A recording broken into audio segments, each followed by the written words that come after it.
दूत चिंतन श्री गुरुदेव दत्त श्री स्वामी समर्थ स्वामी सेवा मार्ग या चॅनलवर तुम्हा सर्वांचं स्वामी भक्तांनो खूप खूप मनापासून स्वागत आहे।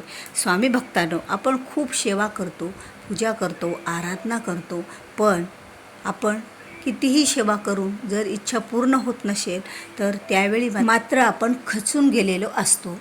कारण आपण सेवा करतो आपल्या इच्छा पूर्ण होण्यासाठी, आपले काय अडलेली कामे पूर्ण होण्यासाठी, पण कधीकधी आपलं प्रारब्ध आपल्याला साथ देत नाही। आपल्याला नशिबात कुठली गोष्ट नसेल तर ती मिळत नाही। कारण स्वामी महाराज, दत्त महाराज हे आपल्याला योग्य वेळ आल्याशिवाय कुठलीच गोष्ट देत नसतात। पण मी आज तुम्हाला एक अशी सेवा सांगणार आहे की ही जी एकच दिवस आपल्याला सेवा करायची आहे, पण या एका दिवसाच्या सेवेचं फळ आपल्याला सर्व इच्छा पूर्ण करून देणारा आहे।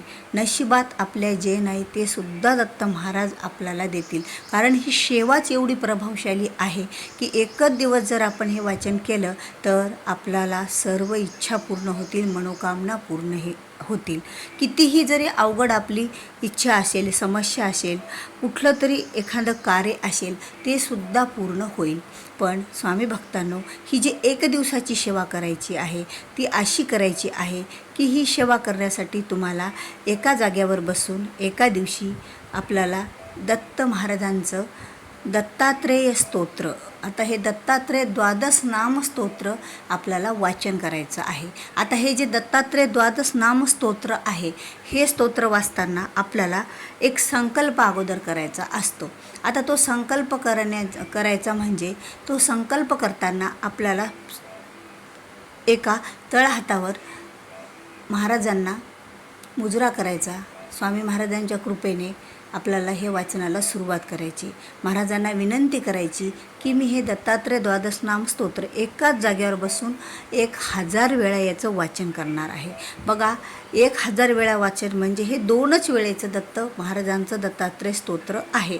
त्यात जो विनियोग आहे तो पहिल्या प्रथम घ्यायचा आहे। विनियोग घ्यायचा म्हणजे हातावर पाणी घ्यायचं, विनियोग हे नाव येईपर्यंत म्हणायचं आणि सरळ हाताने पाणी हे तामनात सोडायचं। त्यानंतर आपल्याला ते दत्तात्रेय द्वादश नामापर्यंत 1000 वेळा वाचायचं आणि शेवटच्या वेळी ते दत्तात्रेय स्तोत्र हे पूर्ण वाचायचं असतं। कारण या सेवेने खरंच खूप जणांना अनुभव आलेला आहे की या सेवेने दत्त महाराज नशिबात नाही ते सुद्धा देतात।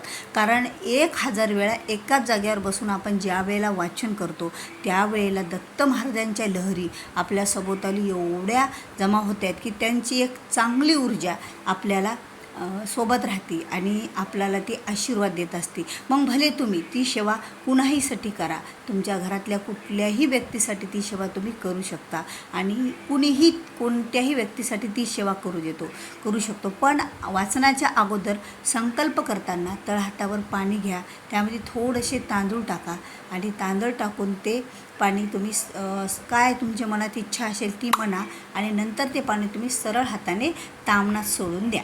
आणि नंतर वाचन करतानाचा तो विनियोगला पुन्हा डबल पाणी घ्या, साधं पाणी, आणि त्या पाण्यात तुम्हाला तांदूळ टाकायची गरज नाही। विनियोगच्या एकदा विनियोग म्हणायचा आणि जे द्वादश नामपर्यंत असते दत्तात्रेय स्तोत्र ते तुम्हाला 1000 वेळा म्हणायचं। शेवटचा 1000 वेळा असतो ना, त्यावेळेला ते स्तोत्र तुम्हाला पूर्ण म्हणायचं असतं। कारण ते पूर्ण स्तोत्र फक्त 5 ते 6 ओळीचं आहे आणि जे 1000 ओळी तुम्हाला 1000 वेळा म्हणायचे आहेत ते फक्त 2च ओळी आहेत। मग 2 ओळी वाचायला तुम्हाला कमीत कमी 10 सेकंद लागतील। तर तुम्ही विचार करा, 1000 वेळा वाचायला तुम्हाला असं जास्त वेळ काही लागणार नाही। आणि हे जे स्तोत्र आहे ते नित्यसेवेमधील आहे। तुमच्याकडे जर नित्यसेवा असेल तर यामध्ये द्वादश नामस्तोत्र आहे, द्वादश दत्तात्रेय महाराजांचं स्तोत्र, आणि या स्तोत्राच्या प्रभावाने खरंच आपल्या सर्व इच्छा आकांक्षा श्री स्वामी समर्थ महाराज, दत्त महाराज पूर्ण करतात। कारण स्वामी समर्थ महाराज हे दत्त महाराजांचेच अवतार आहेत। पण हे दत्त महाराजांचं स्तोत्र जसं दत्त महाराजांना प्रिय आहे तेवढं स्वामी समर्थ महाराजांना सुद्धा प्रिय आहे, यात कुठलीही शंका नाही। तुम्ही दत्त महाराजांचे भक्त असाल किंवा स्वामी समर्थ महाराजांचे दत्त असाल किंवा साईबाबांचे, गजानन बाबांचे, तुम्ही कोणत्याही संतांचे भक्त असाल तरी सगळ्यांचं मूळ स्थान म्हणजे सगळ्यांचे गुरु म्हणजे आपले दत्त महाराज। आणि दत्तात्रेयांचं हे स्तोत्र द्वादश नाम स्तोत्र वाचन करताना आपण ह्या 2 ओळी 1000 एका जाग्यावर बसून वाचन करायच्या. कारण बघा, कुठलीही सेवा, कुठलंही वाचन जर तुम्ही 1000 वेळा एका जागेवर बसून वाचन करत असाल तर त्या देवाला तिथे येणंच असतं. कारण ते द्वादशनाम तुम्ही 1000 वेळा म्हणत आहेत, तर तो देव तुमच्यासमोर प्रगट होणारच. जरी तो तुम्हाला नाही दिसला तरी तो निर्गुण रूपामध्ये तुमच्यासोबतच असणार आणि तुमच्या इच्छा पूर्ण होणार. बघा, यामध्ये ह्या ओळी आहेत आणि ह्या ओळी तुम्हाला वाचन करायच्या आहेत. आणि हे दत्त महाराजांचे जे स्तोत्र आहे, खरंच आपल्याला आपल्या सर्व इच्छा आकांक्षा हे पूर्ण करणारं असं स्तोत्र आहे. या स्तोत्राच्या प्रभावाने अनेक सेवेकऱ्यांचे प्रश्न सुटलेले आहेत आणि अनेक सेवेकऱ्यांनी आपल्या सर्व इच्छा आकांक्षा या सेवेद्वारे पूर्ण करून घेतलेले आहेत. असं हे दत्तात्रय द्वादश नाम स्तोत्र वाचन करण्यासाठी वेळ कोणती असावी आणि तो कोणत्या दिवशी करावं हेही तेवढंच महत्त्वाचं आहे. बघा, जर तुम्ही हे दत्त महाराजांचं स्तोत्र गुरुवारी केलं तर अत्यंत प्रभावशाली राहील. कारण गुरुवार हा दिवस दत्त महाराजांना समर्पित असतो.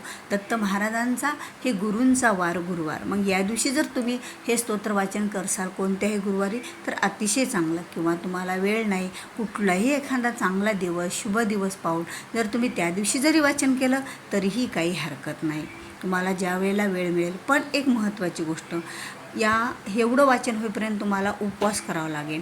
म्हणजे तुम्ही साधा फलाहार घेऊ शकता किंवा दूध, कॉफी, चहा काहीतरी घेऊन, जसा आपण उपवास पकडतो तसा उपवास आपल्याला पूर्ण वाचन होईपर्यंत पकडायचा आहे. काहीतरी थोडंसं आपल्याला राहत नाही तर आपण फलाहार वगैरे काही खाऊ शकतो. आणि नंतर ते वाचनाला बसल्याच्या नंतर जागेहून तुम्हाला उठायचंच नाही आहे. जर खूपच गरज पडली की आता काहीतरी अर्जंट आहे, जागेहून उठावंच लागतं, तर त्यावेळेला तुम्हाला ते द्वादश नाम पूर्ण तुम्ही म्हणा. म्हणजे की 2 ओळीच मी तुम्हाला सांगितल्या होत्या ना, 12 नावाच्या, त्याच्यासमोर पूर्ण ते द्वादश स्तोत्र तुम्ही म्हणून टाकायचं, जे 5-6 ओळीचं आहे ते. नंतर उठायचं आणि पुन्हा ज्या वेळेला बसाल त्यावेळेला पुन्हा तुम्ही ते विनियोग करायचा. कारण तुम्ही उठल्या ना, त्यामुळे तुम्हाला परत ते पहिले जे 2 ओळी आहेत त्या विनियोग करायच्या. नंतर तुम्ही ते दत्त महाराजांचं 2 ओळी स्तोत्र वाचायचं आणि शेवटच्या वेळेला पूर्ण वाचायचं उठायच्या वेळेला. आणि असं करत तुम्हाला 1000, आता बघा 1000 वेळा तुम्ही जोपर्यंत वाचता त्या वेळेपर्यंत तुमचं मन हे त्या ओळीमध्येच, त्या वाचनामध्येच जर लागलं तर खरंच तुमच्या जीवनाचं कल्याण होतं.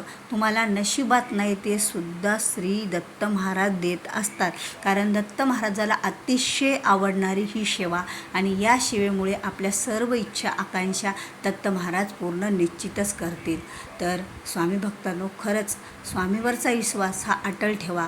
कारण स्वामी ज्या वेळेला आपल्या पाठीशी असतात त्यावेळेला आपलं कुठलंच कार्य हे अशक्य नसतं, सर्व शक्य हे होत असतं. आणि स्वामी समर्थ महाराजांचं जोपर्यंत आपल्यावर आशीर्वाद आहेत तोपर्यंत खरंच स्वामी समर्थ महाराज आपल्या भक्ताला निराश होऊ देत नाहीत आणि आपल्या भक्ताला तो योग्य मार्ग दाखवतात, योग्य दिशा दाखवतात. आणि आपण जर त्यांच्याकडे 10 पावले चालत गेलो तर ते आपल्याकडे 100 पावले चालत येतात. कारण दत्त महाराज खरंच, स्वामी महाराज खरंच आपल्या लेकरांचं दुःख हे त्वरित ते दूर करत असतात आणि आपल्याकडून ते सेवा करून घेत असतात. फक्त गरज आहे ती सेवेची आणि त्यांच्यावरच्या विश्वासाची. तुम्ही जर एकदा विश्वास त्यांच्यावर ठेवला तर तो विश्वास अटळ राहू द्या. कारण योग्य वेळ आल्यावरच स्वामी समर्थ महाराज हे आपल्या सर्व इच्छा आकांक्षा पूर्ण करत असतात. म्हणून स्वामी भक्तांनो, खरंच तुम्हाला हे द्वादश नाम स्तोत्र तुम्ही जर वाचन करत असाल तर त्यावेळेला धूप अगरबत्ती तुमच्या आजूबाजूला लावून ठेवा. एका आसनावर तुम्ही बसा आणि असं प्रसन्न वातावरण ठेवा, ज्यामुळे त्या देवालासुद्धा आपल्या इथं आपण जे वाचन करतो ते प्रिय झालं पाहिजे. तर स्वामी भक्तांनो, खरंच तुम्हाला हा व्हिडिओ आवडला असेल, व्हिडिओमधील काही आवडला असेल तर व्हिडिओला एक लाईक करा, जास्तीत जास्त लोकांपर्यंत शेअर करा, जेणेकरून त्यांचेसुद्धा दुःख, त्यांच्यासुद्धा इच्छा पूर्ण होतील. आणि तुम्ही जर माझ्या चॅनलवर नवीन असाल तर चॅनलला सबस्क्राईब करायला विसरू नका. भेटूया पुढं अशाच एका नवीन माहितीपूर्ण व्हिडिओसोबत. तोपर्यंत बोलत राहा. श्री स्वामी समर्थ. जय जय स्वामी समर्थ.